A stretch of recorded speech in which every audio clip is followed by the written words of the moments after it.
హైదరాబాద్లో ఆర్టీసీ సమ్మె రెండో రోజు ఉద్రిక్తంగా సాగింది. దిల్సుఖ్ నగర్ సిటీ డిపో, హైదరాబాద్ 2 డిపోల వద్ద పోలీసుల పహారాలో కొన్ని బస్సులు మాత్రమే నడుస్తున్నాయి. డిపోల వద్దకు చేరుకున్న ఆర్టీసీ జేఏసీ నాయకుడు అశ్వత్థామరెడ్డి కార్మికుల నిరసనలో పాల్గొన్నారు. ఈ సందర్భంగా ఆయన మాట్లాడారు. ఆర్టీసీని ప్రభుత్వంలో విలీనం చేయాలని డిమాండ్ చేశారు. ప్రభుత్వం స్పందించకపోతే సమ్మెను ఉధృతం చేస్తామని హెచ్చరించారు.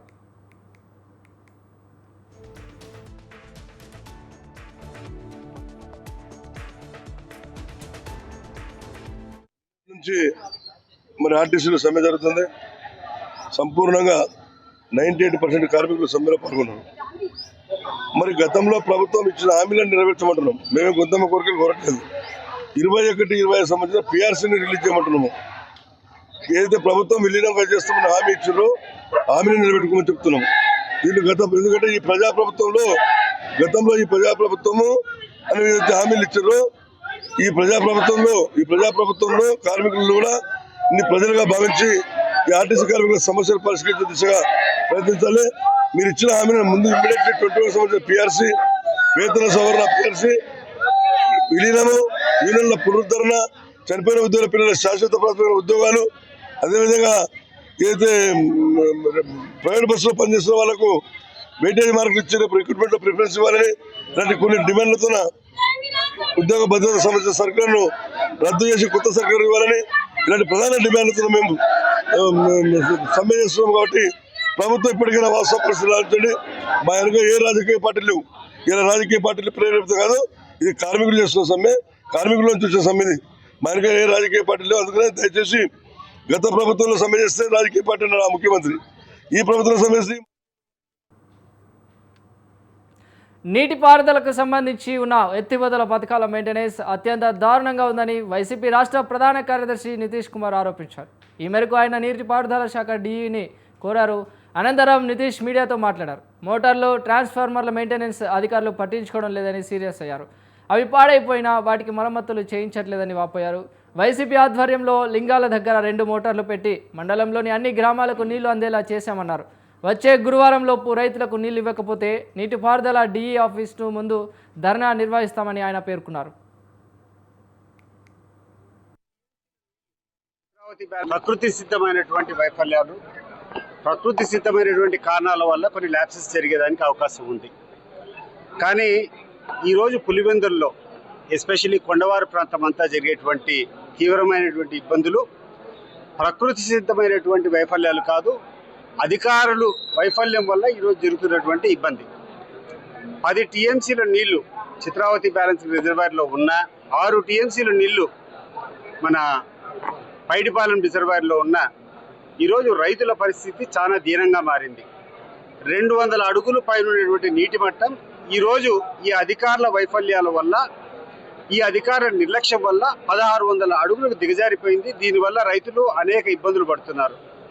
మేము కోరేది ఒకటే, దయచేసి రాజకీయ కారణాల చేత ఈ ప్రాంతం వాసులను ఇబ్బంది పెట్టద్దండి. వెంటనే అధికారులందరూ కూడా అప్రమత్తమై, including the district collector, including the irrigation secretary, ఈ ప్రాంతానికి నీళ్ళు అందేదానికి కావాల్సినటువంటి ఆ మోటార్లన్నిటి కూడా వెంటబడి తయారు చేయాలని చెప్పేసి ఎంపీ గారు, అదే రకంగా జగన్ గారు కూడా మాకు ఆదేశించారు. పోయి ఇమ్మీడియట్గా వాళ్ళకందరికీ చెప్పమని చెప్పి ఎంపీ గారు ఈరోజు కలెక్టర్తో మాట్లాడారు, ఇక్కడ డీఈతో మాట్లాడినారు. వారం రోజుల లోపల వాళ్ళు తయారు చేస్తామని చెప్పారు.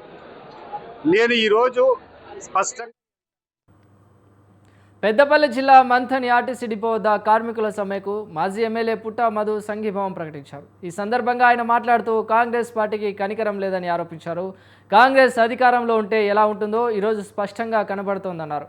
ఎన్నికల సమయంలో కాంగ్రెస్ పార్టీ ఇచ్చిన మేనిఫెస్టోను తుంగలో తొక్కేసిందని, వాళ్లకు రావాల్సిన హక్కులపై కార్మికులు పోరాటం చేస్తుంటే పోలీసులు ఇబ్బందులకు గురి చేస్తున్నారని ఆరోపించారు.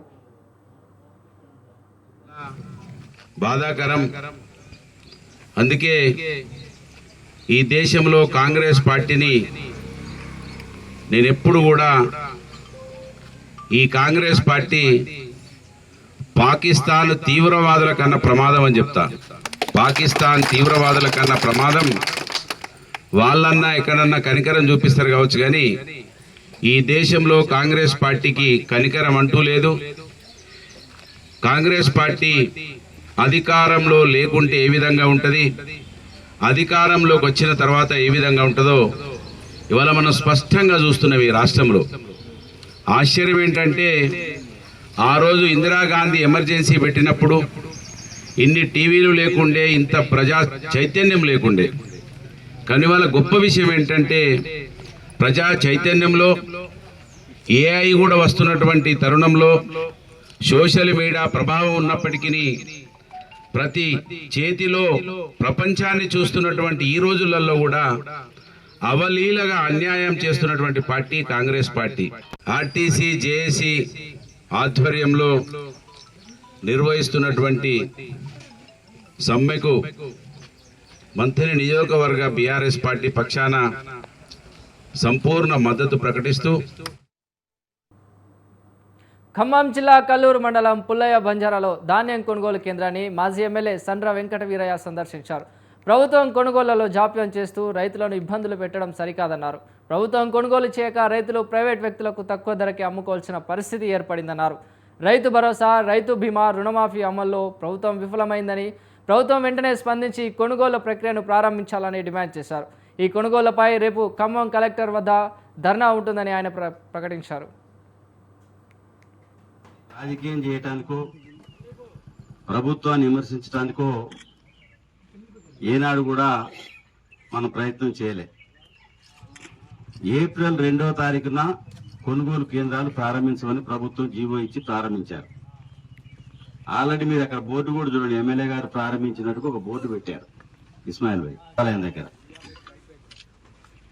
నిన్న మేము తల్లాడలో ధర్నా చేసి ఒక సెంటర్కి పోతే కొబ్బరికాయ కొట్టి పూజ చేసిన బస్తాలు అట్లనే ఉన్నాయి. 3 బస్తాలకి బొట్లు పెట్టారు, కొబ్బరికాయలు కొట్టారు. ఆ 3 బస్తాలకి మీరు పేపర్లో కూడా చూసుంటారు, అది టీవీలో కూడా చూసుంటారు. 2.5 లక్షల ఎకరాల్లో వరి సాగైంది, 2 లక్షల ఎకరాల్లో మొక్కజొన్న సాగైంది. ఈ ప్రభుత్వం ఏం చెప్పింది? వరికి ప్రత్యామ్నాయం. కేసీఆర్ గారు వరి వేస్తే ఊరి అన్నట్టుగా చెప్తుండ్రు. మరి మన రేవంత్ రెడ్డి గారు వేయాల, పొంగులేటి శ్రీనివాసరావు గారు కొండపల్లి చెప్తుండ్రు. మన రేవంత్ రెడ్డి గారు సిద్దిపేట సభలు ఏం చెప్పిండు? మీరు వరికి ప్రత్యామ్నాయంగా ఆయిల్ ఫామ్ వేయండి, ఇతర పంటలు వేయండి అని ఆయన చెప్పిండా లేదా? వరికి ప్రత్యామ్నాయంగా మొక్కజొన్న వేస్తే ఇవాళ మొక్కజొన్న కొనుగోలు కేంద్రాలు, పేరుకే ధాన్యం కొనుగోలు కేంద్రాలు. మేము ఖమ్మంలో ధర్నా చేసి ప్రెస్ మీట్ పెడితే తెల్లారు అడావుడిగా. కాళేశ్వరం ప్రాజెక్టుపై కాంగ్రెస్ ప్రభుత్వం చేస్తున్న అసత్యపు ఆరోపణలు హైకోర్టు తీర్పుతో తేలిపోయిందని బీఆర్ఎస్ మాజీ ఎమ్మెల్యే కోరుకంటి చందర్ ఆరోపించారు. పెద్దపల్లి జిల్లా గోదావరిఖని ప్రెస్ క్లబ్లో ఆయన మీడియాతో మాట్లాడారు. ఎన్నికల ముందు కాళేశ్వరం ప్రాజెక్టు పిల్లర్ల కుంగివేతను బూచిగా చూపించి కాంగ్రెస్ ఓట్లు దండుకుందన్నారు. రేవంత్ రెడ్డికి పరిపాలన చేతగాక ప్రతిపక్షాలపై బురద జల్లుతున్నారని ఆరోపించారు. ఇప్పటికైనా సీఎం రేవంత్ రెడ్డి కాళేశ్వరంపై తప్పుడు ప్రచారాలు మానుకోవాలన్నారు. సీఎం తెలంగాణ ప్రజలకు క్షమాపణ చెప్పాలని డిమాండ్ చేశారు.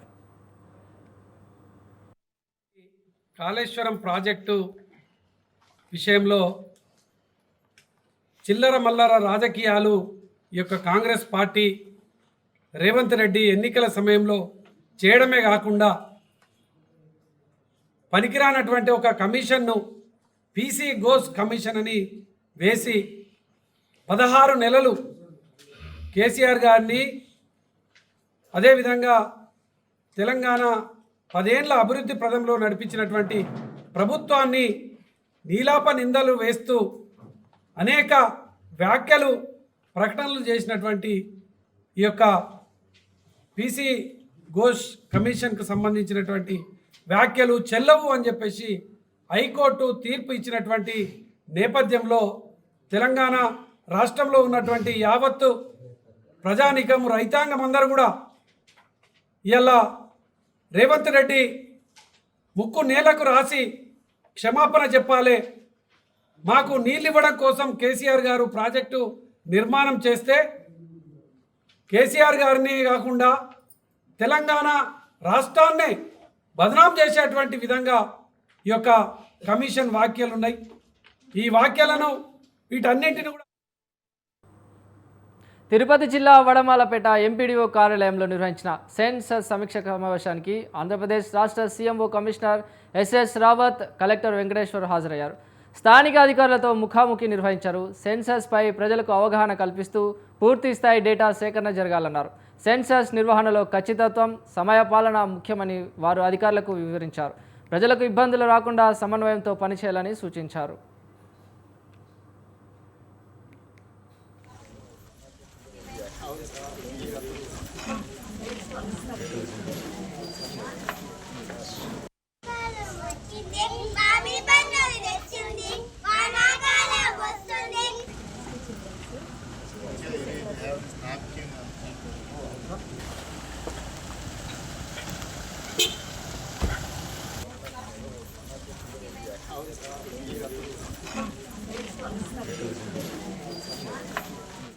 సెన్సస్ కార్యక్రమం ఏ విధంగా చిత్తూరు జిల్లాలో, తిరుపతి జిల్లాలో ఏ విధంగా జరుగుతుంది అది చూడడానికి నేను మరియు నివాస్ గారు డైరెక్టర్ సెన్సస్ ఆపరేషన్ ఈ రోజు వచ్చారు.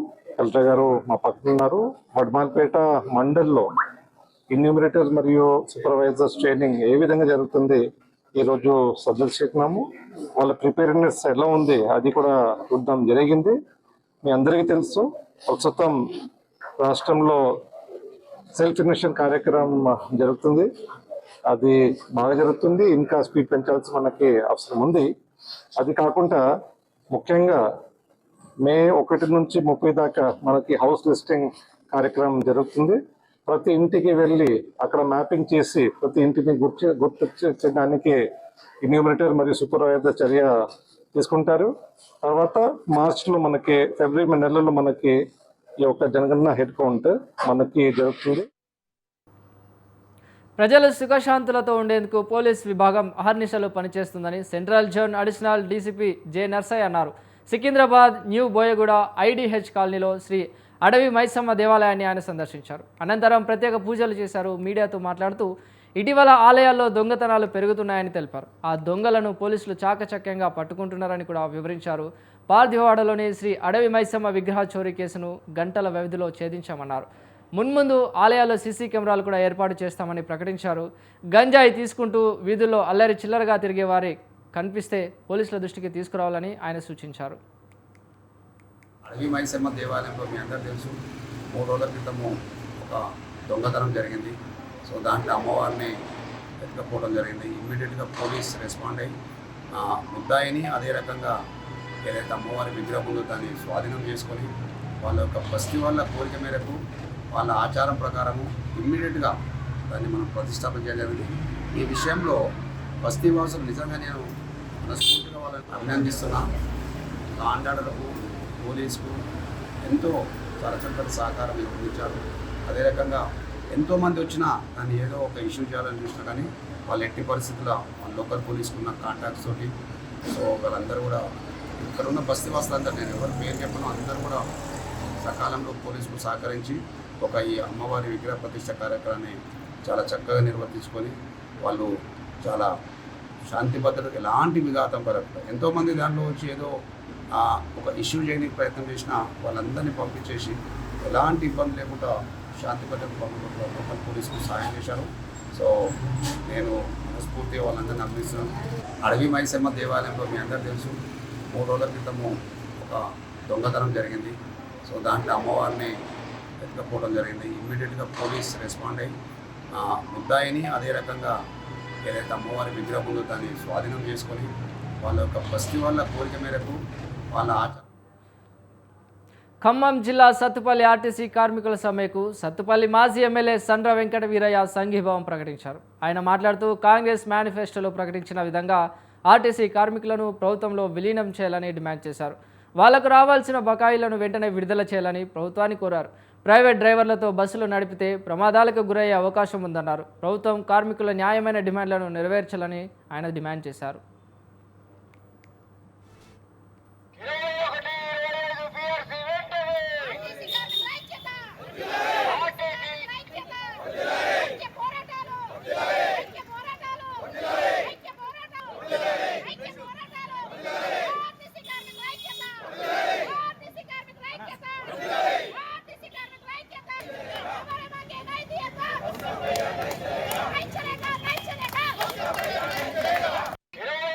గత 2 రోజులుగా ఆర్టీసీ కార్మికులు వెంటనే వాళ్ళ ప్రభుత్వ ఉద్యోగులుగా గుర్తించి గవర్నర్ గారు వెంటనే అపాయింట్మెంట్ డేట్ ప్రకటించాలని, మహాలక్ష్మి పథకం ద్వారా ఏదైతే ప్రయాణికుల రద్దీ పెరిగిందో దానికి అనుగుణంగా బస్సులు దానికి సంబంధించిన సిబ్బందిని నియామకం చేయాలని, మహాలక్ష్మి పథకం, ఇతర బస్సుల పాసుల ద్వారా ఆర్టీసీ మీద పడుతున్న ఆర్థిక భారానికి ప్రభుత్వం నెలకు 400 కోట్ల రూపాయలు ఇస్తామని ఏదైతే ఆమోదం ఒప్పందం చేసుకున్నారో ఆ 400 కోట్ల రూపాయలు తక్షణమే విడుదల చేయాలని, వెల్ఫేర్ కమిటీ స్థానంలో యూనియన్స్ కమిటీ వేయాలని చెప్పి ఇతరత్ర అనేక డిమాండ్ల మీద తెలంగాణ వ్యాప్తంగా శాంతియుతంగా చేస్తున్న ఈ యొక్క సమస్యని తక్షణమే తెలంగాణ ప్రభుత్వం, రవాణా శాఖ మంత్రులు ఆర్టీసీ జేఏసీని చర్చలకు పిలిచి ప్రయాణికులు ఇబ్బంది పడకుండా మరి తక్షణమే ఈ సమస్యను పరిష్కరించాలని, ఇది రాజకీయ దురుద్దేశంతో కాకుండా మీ ఇందిరమ్మ రాజ్యంలో ప్రజాస్వామ్యబద్ధంగా ధర్నాలు చేసుకునే హక్కు కల్పిస్తాం, మీ సమస్యను వింటామని చెప్పి ఈరోజు మూర్ఖంగా నిరంకుశంగా ప్రభుత్వం వ్యవహరించడం సరైన పద్ధతి కాదు. ఇప్పటికైనా తక్షణమే స్పందించి మరి ఆర్టీసీ కార్మికుల న్యాయమైన సమస్యలు పరిష్కరించాలని చెప్పి బీఆర్ఎస్ పార్టీ తరఫున డిమాండ్ చేస్తున్నారు. వారం రోజుల్లో నియోజకవర్గం మొత్తం మక్కల కొనుగోలు పూర్తి చేయాలని బీఆర్ఎస్ నేత పెద్దిరెడ్డి సుదర్శన్ రెడ్డి కోరారు. లేకుంటే బీఆర్ఎస్ ఆధ్వర్యంలో భారీ ఎత్తున నిరసన చేపడతామని హెచ్చరించారు. ఈ సందర్భంగా ఆయన వరంగల్ జిల్లా నర్సంపేట నియోజకవర్గంలో ఉన్న కొనుగోలు కేంద్రాలను పరిశీలించారు. కొనుగోలు ప్రక్రియపై రైతులను అడిగి తెలుసుకున్నారు. ఈసారి మక్క పంట పెద్ద ఎత్తున వచ్చిందని, ఈసారి ఎకరానికి 40 క్వింటాళ్లు పంట వచ్చిందని తెలిపారు. అయితే ప్రభుత్వం మాత్రం 26 క్వింటాలు మాత్రమే కొనుగోలు చేస్తుందని ప్రకటించారు. మిగతా జొన్నులు ఎవరు కొనుగోలు చేస్తారని నిలదీశారు. ప్రభుత్వమే మక్క పంట కొనుగోలు చేయాలని డిమాండ్ చేశారు.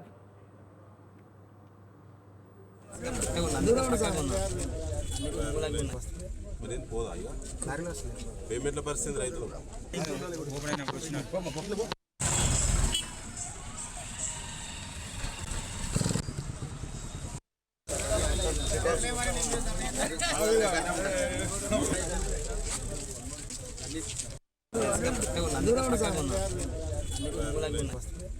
పోదా ఇక పేమెంట్ల పరిస్థితి రైతులు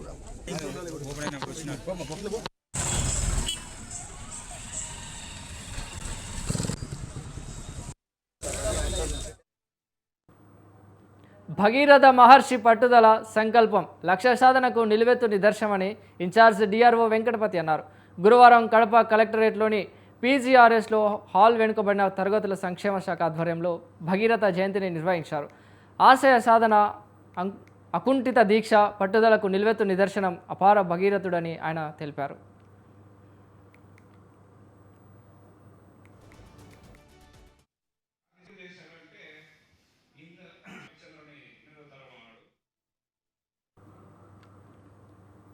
చెన్నూరులో చేనేత కార్మికులు ఆందోళన చేపట్టారు. చేనేత కార్మికులు 2023-2022 సంవత్సరంలో తీసుకున్న రుణాలు ఇప్పటి వరకు మాఫీ కాలేదన్నారు. రాష్ట్ర ప్రభుత్వం చేనేత కార్మికులకు 1,00,000 వరకు రుణమాఫీ చేస్తామని ప్రకటించింది. కానీ 30,000 రూపాయలు మాత్రమే మాఫీ అయ్యాయని, రాష్ట్ర ప్రభుత్వం ప్రకటించిన విధంగా రుణమాఫీ కాలేదని తెలిపారు. రాష్ట్రంలోని అన్ని చోట్ల 100% అమలవుతుంటే చెన్నూరులో మాత్రం కావట్లేదని వాపోయారు. ప్రభుత్వం స్పందించి తమ సమస్యలను డిమాండ్ చేశారు. మధ్యాహ్నం గారిని అయితే వాళ్ళు ఏం చెప్పి సత్య మధ్యాహ్నం గారిని అయితే వాళ్ళు ఏం చెప్పి సత్య మధ్యాహ్నం గారిని అయితే వాళ్ళు ఏం చెప్పి సత్య మధ్యాహ్నం గారిని అయితే వాళ్ళు ఏం చెప్పి సత్య మధ్యాహ్నం గారిని అయితే వాళ్ళు ఏం చెప్పి సత్య మధ్యాహ్నం గారిని అయితే వాళ్ళు ఏం చెప్పిందంటే ఫస్ట్ మన క్యాస్కేట్ కిందకి పోయినాయి, మీ లోన్ ఇది రాదు, మేము సూర్యుడు సంతకం పెట్టాము, మీకు ఎట్లా వస్తుందని ఫస్ట్ మీటింగ్లో చెప్పాము. తర్వాత 10,000కు ఒక 1,000 రూపాయలు ఇచ్చేయంటే 2 లోన్లు మాపైతే అని అట్లా చెప్పాము. అట్లా చెప్పినాక వీళ్ళు ఎవరు సప్లై చేయకపోతే వీళ్ళు ఇవన్నీ కథలు పెట్టేయంటే ఈ మాపేది కూడా రాదు, అది కూడా పోద్ది, మీరు వీళ్ళ నోట్ల మన్ను వస్తులు అన్న వాళ్ళు మేము సప్లై కూకున్నాక అవి మాపేచ్చినాయి. మాపేచ్చిన వల్ల 10,000 1,000 చొప్పున ఇచ్చినాం. అవి సరే బ్యాంకులు ఉన్నాయన్నా మాకు వచ్చినాయి. ఇప్పుడు వీటి సంగతి ఏంటంటే మీకు రావు, ఇక మాఫీ కావాలని చెప్పిందంటే మరి అన్ని సంఘాలకు అయినాయి అని అడిగితే అన్నిటికి అయినాయి కానీ దీనికి కావు అని చెప్పి అదే విషయం మీద ఎందుకు కావాలి మేము తెలుసుకుంటామని అంటే ఇలా ఆదిలాబాద్ పోయి అక్కడ బ్యాంకులు అడిగితే చెప్తారు అని అన్నాను. మళ్ళీ అది చేసి అది సెక్రటరీ సంఘం అధ్యక్షుడుగా అట్లే చెప్పిండు కిష్టయ్య, ఇప్పలపల్లి కిష్టయ్య. అయితే దాన్ని బట్టి మాకు ఈ లోన్ ఎందుకు రాదని మేము ఆ డీటెయిల్స్ మాకు ఇవ్వనంటే మాకు అప్లికేషన్ రాసి ఇస్తామని అన్న వాళ్ళే రాసిచ్చినాం. రాసిచ్చినాక మళ్ళీ బ్యాంకు పోతే ఆడ అవకతవకల్లో ఇట్లా ఇది ఇచ్చిన లిస్టులో వాళ్ళ దానిలో వేరే ఉన్నది. అయితే దానికి మళ్ళీ సంఘం వాళ్ళు అప్లికేషన్ ఇస్తే మేము ఇస్తామని అంటే ఇల్లు మేము ఇవ్వమని అన్నాం. ఇవ్వమని అన్న వాళ్ళు ఇక మేము ఈ విలేకరులు కలిసిపోయింది మా నాన్న. ఇదే సంగతి. ఈ సంగతి మీద ఇది ఎక్కడ పోయింది అన్నది మాకు తెలియాలి. అయితే నేను ఆయన ఫోన్ చేసి అడిగితే క్యాస్కేట్ కింద పోయినాయి ఆయన బలి చేసి అడిగిండు. మాకెందుకు కాలేదు అని అడిగిన వాళ్ళు క్యాస్కేట్ కింద పోయినాయి అని చెప్పి. ఇక్కడ నా పేరు పద్మనాభ కాలనీ, ఇంటి నెంబర్ 154. చెన్నూరు చేనేత సంఘంలో సభ్యుని వాళ్ళ కమిటీ సభ్యుని కూడా. అయితే మాకు 50,000 లోన్ ఇచ్చారు. 2023-24 లోపల చేరింది. అయితే రేవంత్ రెడ్డి ఏం చెప్పాడు, 2023-24 వరకు ఒక్కొక్క కార్మికులు ₹1,00,000 వరకు లోన్ మాఫీ అని చెప్పిండు. అన్ని సంఘాలలో వచ్చి మాకు రాలేదు, మాకు కాలే అంటారు మా వాళ్ళు. అడిగితే ఎందుకు కాలేదు అంటే అది కాలేదు, మీరు ఎక్కడైనా పోయి తెలుసుకొని మీ హైదరాబాద్కి పోయి ఎక్కడైనా పోయినా అంటారు. ఆ లిస్టు మాకు మంచి లిస్టు ఇచ్చి మీరు హైదరాబాద్ పోయి బ్యాంకు పోయి తెలుసుకొని అంటారు. హైదరాబాద్కి పోవాలంటే మేము పోవాలన్నట్టుగా వాళ్ళు అంటారు. మా లోన్ ఎందుకు మాకు కాలేదు, నేను అన్ని బ్యాంకులే మాకు చెప్తారు. తిరుపతిలో కన్యకా పరమేశ్వరి అమ్మవారి జన్మదిన ఉత్సవాలకు రంగం సిద్ధమైంది. ఏప్రిల్ 25న ఈ వేడుకలను ఘనంగా నిర్వహించేందుకు ఆలయ కమిటీ ఏర్పాట్లు చేసింది. ఏప్రిల్ 25న ఉదయం నుంచి అమ్మవారి ప్రత్యేక అభిషేకాలు, హోమాలు, విశేష అలంకరణలు నిర్వహిస్తామని ఆలయ కమిటీ తెలిపింది.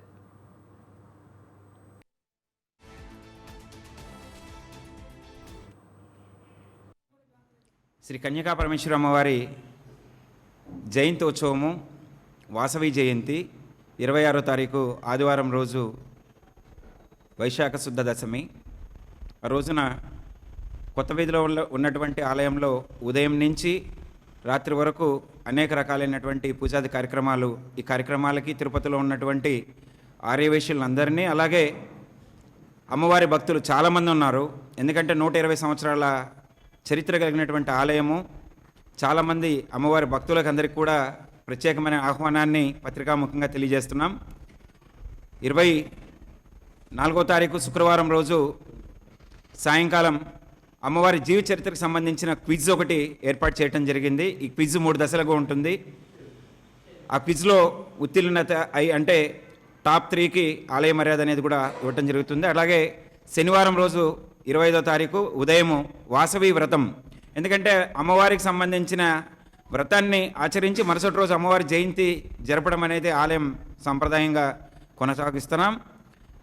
ఆదివారం రోజు ఉదయం 6 గంటల నుంచి అమ్మవారికి నిత్య పూజలతోటి స్టార్ట్ అయ్యి 8 గంటలకి హోమము, అలాగే అభిషేకం ఉంటుంది. అభిషేక అనంతరం 102 మంది గోత్రీకులు జగిత్యాల జిల్లాలోని ప్రముఖ పుణ్యక్షేత్రమైన కొండగట్టు అంజనాలయాన్ని ప్రభుత్వ విప్ ఎమ్మెల్సీ బల్మూరి వెంకట్ దర్శించుకున్నారు. ఆలయ సంప్రదాయం ప్రకారం అర్చకులు వేదోక్త స్వస్తి స్వాగతం పలికారు. అనంతరం ఆయనకు వేదాశీర్వచనం అందించారు. ఆలయ ఈవో ఎస్ అంజనారెడ్డి ఎమ్మెల్సీకి శాలువ కప్పి లడ్డూ ప్రసాదాన్ని అందజేశారు.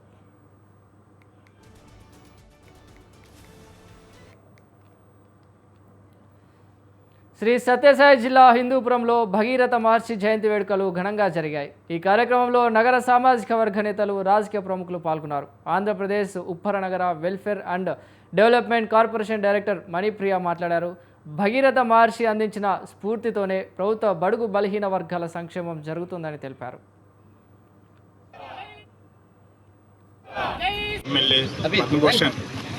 నందమూరి బాలకృష్ణ గారి ఆశీస్సులతోటి ఈరోజు మనం భగీరథి జయంతి ఉత్సవాలు జరుపుకుంటున్నాము. ముఖ్యంగా తన పితృదేవతల మోక్షం కొరకు, జలతర్పణం చేయడం కొరకు కఠోర తపస్సు చేసి, కొన్ని సంవత్సరాలు కఠోర తపస్సు చేసి దేవతలను ప్రసన్నం చేసుకొని ఆకాశగంగను భూమిని తెచ్చిన మహోన్నతమైన వ్యక్తి భగీరథ మహర్షి. తద్వారా భూమిని నీరు జీవనది ప్రవహించడం ద్వారా ప్రజల జీవన విధానం మారిపోయింది. వ్యవసాయ రంగం అభివృద్ధి జరిగింది, గ్రామీణాభివృద్ధి. ఆ విధంగా భారతదేశంలో ఒక జీవనది ప్రవహించడానికి ఆ మహోన్నత వ్యక్తి కారణమయ్యారు. ఆ విధంగా చరిత్రలో